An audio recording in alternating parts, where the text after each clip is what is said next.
అందరికీ నమస్తే అండి. ఫలప్రదం స్వాగతం. మనం భగవద్గీత రోజుకు గీతా శ్లోకం అనే అంశంలో భాగంగా 5వ అధ్యాయమైన కర్మ సన్యాస యోగం నుంచి 12వ శ్లోకం గురించి ఈ రోజు వీడియోలో చెప్పుకుందాం. మనకు చాలా అర్థవంతమైన శ్లోకాలు వస్తున్నాయి. మనల్ని మనం మరింత సరిచేసుకోవడానికి ఈ శ్లోకాలు ఎంతో ఉపయోగపడే అవకాశం ఉంది. జీవితంలో మారాలి అనుకునే వాళ్ళకు, జీవితాన్ని సరిదిద్దుకోవాలి అనుకునే వాళ్ళకు, టైం పాస్ చేసే వాళ్ళకైతే నిజంగానే ఇవి ఉపయోగపడవు. కాబట్టి ఎవరి సౌకర్యం వాళ్ళది, ఎవరి యొక్క మనస్థితి, వ్యక్తిత్వం, ప్రవర్తనను బట్టి వారి యొక్క జీవితం ఎదుగుదల అనేది కానీ లేదా దిగదుడుపు అనేది కానీ ఉంటుంది. ఉత్తాన పతనాలు అనేసి అంటారు కదా. మన మనస్థితే మనల్ని పైకి తీసుకొని వెళ్ళాలి, ఏ రకంగా కిందకి తీసుకెళ్ళాలి అనేది నిర్ణయిస్తుంది. స్వామివారు మాత్రం చాలా వివరంగా మనకు ఒక్కొక్క శ్లోకాన్ని మరీ మరీ మరీ మరీ అర్థమయ్యే విధంగా చెబుతూనే ఉన్నారు, చెప్పిందే చెబుతున్నారు. ఇంకా ఈరోజు 12వ శ్లోకంలో ఏ విషయం గురించి చెబుతారో తెలుసుకునే ప్రయత్నం చేద్దాం. యుక్తః కర్మఫలం త్యక్త్వా శాంతిమాప్నోతి నైష్ఠీకం. యుక్తః కర్మఫలం త్యక్త్వా శాంతిమాప్నోతి నైష్ఠీకిం. ఆయుక్తః కామకారేణ ఫలే సక్తో నిబధ్యతే. శ్లోకం మళ్ళీ ఒకసారి చెప్పుకుందామండి. యుక్తః కర్మఫలం త్యక్త్వా శాంతిమాప్నోతి నైష్ఠీకిం. ఆయుక్తః కామకారేణ ఫలే సక్తో నిబధ్యత. ఆయుక్తః కామకారేణ ఫలే సక్తో నిబధ్యతే.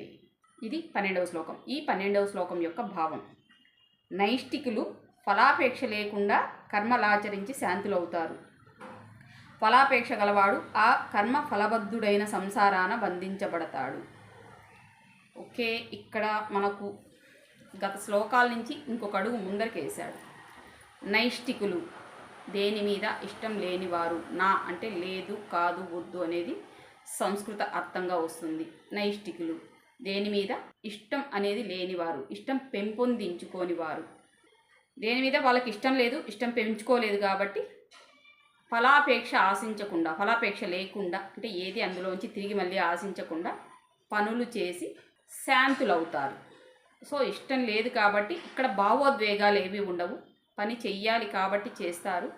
అందులో నుంచి మళ్ళీ నేను చేశాను కాబట్టి నాకు ఏదో రావాలని కోరుకోరు కాబట్టి వీళ్లకు ఈ మనసు పడి లేయడం అనేది ఉండదు, ఆశించడం ఉండదు. ఆశించిన కారణంగా ఒకవేళ అందులో నుంచి ఆ ఫలితం రాకపోతే బాధపడడం కూడా ఉండదు. కాబట్టి వీళ్ళు చాలా ప్రశాంతంగా శాంతులు అవుతారు, శాంతంగా కూడా ఉంటారు. ఇది మనకు సామాజికంగా అర్థం చేసుకోవడానికి ఈ విషయం ఈ విధంగా ఉంటే శాంతులు అవుతారు అనే పదం. రెండో ఒక విషయం ఒకటి ఉంది, ఇది యోగ సాధనలోకి వెళ్తుంది. మనం ఒక విషయం గురించి ఎక్కువ ఆశించామంటే ఆ ఆలోచనల వేగం పెరిగి శ్వాస తీసుకోవడం అనేది ఎక్కువగా తీసుకుంటాం. అంటే తీసుకోవాల్సిన దానికంటే ఎక్కువ శ్వాస తీసుకుంటాం. మన అదుపులో, మన ఆధీనంలో మనం లేని సమయంలో ఈ శ్వాస వేగం అనేది ఎక్కువ వస్తుంది. అంటే మనం తీసుకోవాల్సిన శ్వాస కంటే, పీల్చవలసిన గాలి కంటే ఎక్కువ గాలి పీల్చడం. సో మన ఏదైతే ఈ శ్వాస వ్యవస్థ ఉందో, అంటే శ్వాస పీల్చి వదిలే వ్యవస్థ ఏదైతే మన శరీరంలో ఉందో ఇది తొందరగా అలసిపోతుంది.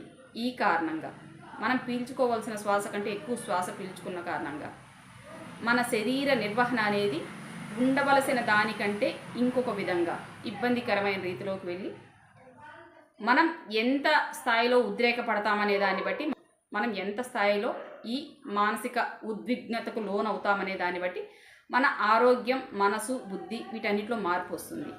సో మనం ఏమీ ఆశించలేము, ఏమీ ఎదురు చూడలేము, వచ్చిన దాని గురించి బాధపడను లేదు, సంతోషించను లేదు. శ్వాస వేగంలో మార్పు ఉండదు.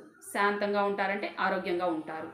ఇది కూడా చూసుకోవచ్చు. అంటే సామాజిక కోణంలో ఒక విషయం ఫలితం ఉంటుంది, యోగ సాధన క్రమంలో ఇంకొక విషయం ఫలితం ఉంటుంది. మనం యోగ సాధన చేసినా చేయకపోయినా, దాని గురించి మనకు తెలిసినా తెలియకపోయినా, అంటే ఇప్పుడు ఎవరైనా ఉన్నట్టు ఆవేశపడినా, కోపగించుకుని ఎవరైనా కొంచెం ఉద్రేకంగా ప్రవర్తిస్తూ ఉన్నా శాంతి శాంతి అంటారు. మనకు ప్రతి వేద మంత్రాల్లో కూడా చివరిగా ఏమొస్తుంది? ఓం శాంతి శాంతి శాంతి. ఎందుకు? ఇంకా ఒక స్థిమితంగా ఉండు, ప్రశాంతంగా ఉండు అని చెప్పడం దాని యొక్క ఉద్దేశం. ఇలా శాంతులు అవుతారు అన్న వాళ్ళకి ఇంకా ఆరోగ్యపరమైన సమస్యలు ఉండవు. ఈ అనవసరంగా ఈ శ్వాస పీల్చి వదలడం అనే సమస్య ఉండదు. మన శరీర భాగాలు అనేటివి అనవసరంగా అనారోగ్యానికి గురి కాకుండా ఉండే అవకాశం ఉంటుంది. ఇంత అర్థం ఉంటుంది ఈ శాంతులు అవుతారు అనే పదాన్ని మనం దీర్ఘంగా వెళ్ళి ఆలోచించి అర్థం చేసుకుంటే. ఫలాపేక్ష గలవాడు ఆ కర్మ ఫలబద్ధుడై సంసారాన బంధింపబడతాడు. ఇందాక మనం చెప్పుకున్నది ఈ విషయం కూడా అందులోనే కలిసి వస్తుంది. ప్రశాంతంగా శ్వాస పీల్చే వాడి యొక్క ఆరోగ్య పరిస్థితి ఒకసారి గమనించి చూడండి. ప్రశాంతంగా శ్వాస పీల్చని వాడి అంటే అనవసరంగా ఆవేశపడేవాడు, ఉద్రేకపడేవాడు, అక్కర్లేని విషయాలను బుర్రలో పెట్టుకొని బుర్ర తొలుచుకుంటూ ఉండేవాడి యొక్క మానసిక స్థితి, శారీరక ఆరోగ్య స్థితి కూడా గమనించండి. అనవసరమైన విషయాల్లో చిక్కులుకునేవారు అనవసరంగా అనారోగ్యాలు కొని తెచ్చుకుంటూ ఉంటారు, శారీరకంగా మానసికంగా కూడా. అందుకే అన్ని అవయవాలను నీ అదుపులో ఉంచుకొని, కేవలం శరీర అవయవాలు కాదు మనసు బుద్ధి కూడా అదుపులో పెట్టుకొని పదే పదే చెప్పడానికి కారణం ఏంటంటే నీ అనారోగ్యమే పాడవుతుంది. ఇలా ఉండడం వల్ల చేయవలసిన పనులు కూడా సరిగ్గా చేయలేవు. చేయలేని పని ఎలాగూ ఇంకా అసలు చేయదగిన పనులే నువ్వు సరిగ్గా చేయలేనప్పుడు కాస్త కష్టతరమైన ఆలోచించి నిర్ణయం తీసుకొని చేయవలసిన, కొంచెం ప్రశాంతంగా ఉంటే కానీ మన బుర్రలో ఆలోచనలు కూడా సరిగ్గా రావు ఒక్కో సందర్భంలో. ఇలా ఆలోచించి చేయాల్సిన పని ఇంకెంత మాత్రం నువ్వు సరిగ్గా చేస్తావు అంటే ఒక దారిలో వెళ్ళబోయి ఇంకొక దారిలో వెళ్ళడం, ఒక పని చేయబోయి ఇంకొక పని చేయడం, ఒక విధంగా ఆలోచించబోయి ఇంకొక విధంగా ఆలోచించడం. మన శ్వాస వేగంలో మార్పు వచ్చిందంటే మనం చేయాల్సిన ప్రతి పనిలో కూడా వ్యతిరేకత వచ్చే అవకాశం ఉంది. మనం చేసే ప్రతి పనిలో కూడా ఫలితం మారిపోయే అవకాశం ఉంది. అందువల్ల ప్రశాంతంగా ఉండు అని పదే పదే చెబుతున్నారు. ప్రతి పనిలో కూడా నువ్వు ప్రశాంతతగా ఉండే ప్రయత్నం చేస్తే, ప్రతి పనిలో కూడా శాంతంగా ఉండి ఆలోచిస్తే నీకు సరైన ఆలోచనలు వస్తాయి, సరైన నిర్ణయాలు తీసుకోగలుగుతావు, ఇందులో చిక్కులుకోకుండా ఉంటావు. ఇక్కడ ఆశించేవాడు పని చేయక తప్పదు, ఆశించని వాడు పని చేయక తప్పదు. ఫలాపేక్ష కలిగిన వాడు పని చేస్తాడు, ఫలాపేక్ష లేనివాడు పని చేస్తాడు. ఈ ఫలాపేక్ష ఉండడం లేకపోవడం అనేది గత శ్లోకంలో కొంతమంది వ్యక్తులను కూడా ఉదాహరణగా చెప్పుకున్నాం. వీళ్ళు ఇటువంటి పనుల ద్వారా వారి యొక్క సేవలను అందించారు, ఎటువంటి ఎదురుచూపు లేకుండా. వాళ్ళు ఏమైనా లేకుండా పోయారా? సేవలు చేసినంత మాత్రాన, సమాజానికి ఇచ్చినంత మాత్రాన మరింత ఉన్నత స్థితికి ఎదిగారు.